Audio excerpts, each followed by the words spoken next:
you know what's showing cards. What's that? It's when a guy with a southern accent who coaches the LSU Tigers says he knows exactly where a guy's going. Here's from yesterday's pro day about Jayden Daniels and Washington Commanders.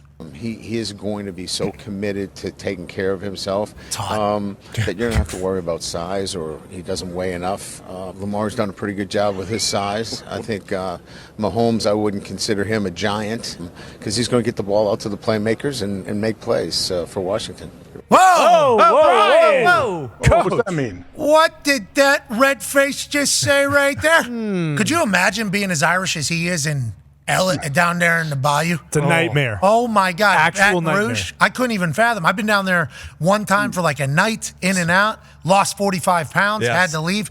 I don't think he realized what he was signing up for humidity-wise. No. I think he probably thought to himself on his trip down there, like, oh, this humidity, this must be today. It must be a bad humidity day.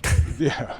And then when the next day's worse, Yeah. he's like, are we going through like a humidity storm here? And they're like, no, this is It's every day. This is every day. All day. He's like, Jesus, I didn't know they paid. I should have asked for a humidity clause in that entire thing. So obviously Brian Kelly is very hot down there, and he's building a team that's going to be great. We all have faith that Brian Kelly is going to make LSU good because of what he's been able to do at previous spots. But how about him saying Jayden's going to Washington just like that at the end? What does he know? Or is he just putting that into the universe down there with his family? I wonder. I mean, because I doubt Dan Quinn's telling him, "Hey, don't worry, we're taking him number 2, no question, no doubt, we're doing it." Like, I don't think that's happening. But maybe Brian Kelly's sitting there, and he sees the writing on the wall. He sees how people are talking and looking about him. Like, here we go. Does Josh Harris, Magic Johnson have any connection to Brian Kelly? No, Michigan State. No, there's no connection there. Cincinnati. Are they? Do they follow the Lord like Brian? I don't know. I assume so. Is that because that would I've be? heard Magic say God bless it. Yeah. Yep. He does. I think Brian Kelly went to a few movies in some of the theaters that Magic owned during some of his time. There we go. Okay, Showtime. Is he a Lakers fan, perhaps? I don't know, but maybe. Brian Kelly loved the Magic Johnson. He had a talk show for a year or two. I think Brian Kelly was a guest, maybe. Okay, so that might be the connection. Maybe they know each other from the Magic Johnson talk show. Yeah, we don't know. Feels that way. But also, brand new ownership. Yep. Maybe they did go down to Brian Kelly and say, hey, tell us about this guy. And then after the meeting, they go, Yep. that's our guy. We're taking him. All right, thank you so much. got it. And then Brian Kelly's like, do you know what you just... Are you saying that to everybody? Or So I can tell. Can I say that now? Can I put it out? I'm about to go sweat my dick off, and I'm gonna go tell the world he's Whole coming to world. Washington if that's okay. And Magic's like, it's all you, baby. Of course. I'll put a tweet out afterwards. He goes, Brian Kelly talking to reporters. All right. So Jayden Daniels going to Washington. What does that mean for number 3 with the Patriots? We shall see. And also, are they telling everybody that they're drafting him? Just like the Carolina Panthers told C.J. Stroud they can't wait to go play hoop with him whenever he was at his Ohio State Pro Day. Are they potentially, and this leads to a bigger conversation, I guess.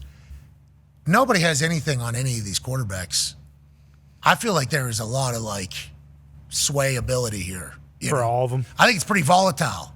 Because unless these decision makers aren't telling anybody anything, we're hearing 14 different things from every different insider. All the time. NFL Network was like, Drake May's going to Washington. Yes. Right? Aren't we hearing? Aren't we that seeing and it? NFL Network. DJ said that. Bucky Brooks said that. Charles and then Davis. Charles Davis, yeah. Yeah, so the NFL Network, we don't know who they're talking to. They got Drake to the Commanders.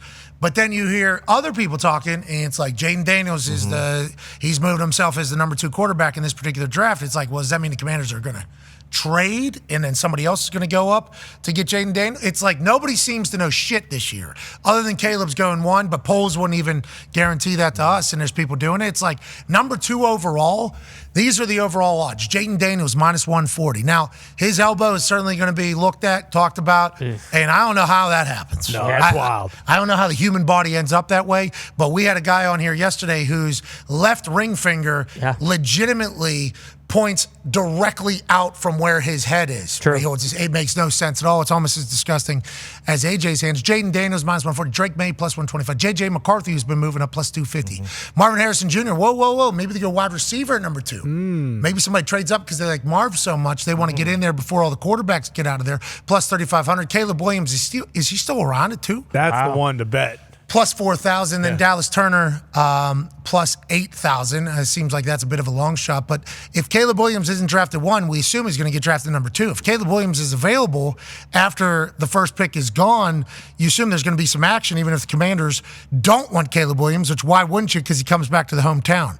Plus 4,000 feels like some good odds. And plus 4,000 also tells me they think Caleb's locked in to go number 1 to the Bears. Yeah, for sure. They're also saying that the Raiders and Vikings right now, and again, this is just rumor mill stuff that you read, but Rumor mill. just rumor. Sorry, we're not there. Donnie Don. Where's Donnie Don? Working, of course. It's Friday. But no, seriously.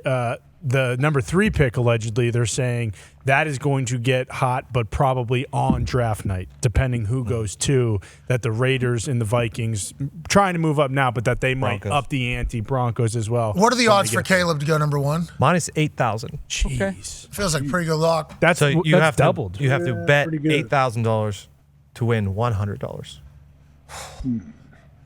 Might be worth it. You know, $8,100 on the way out. You know, you walked in with 8,000. Exactly. You want to leave with more money or less? You walked out 8,100. Can't go broke taking a profit. No. Quite a risk, though. Just Very risky. Do not do it. Yeah, No, it's very don't. risky. We do not want to Very get caught up in risky. this. Now, Caleb Williams, the second pick at plus 4,000. That's something to think about.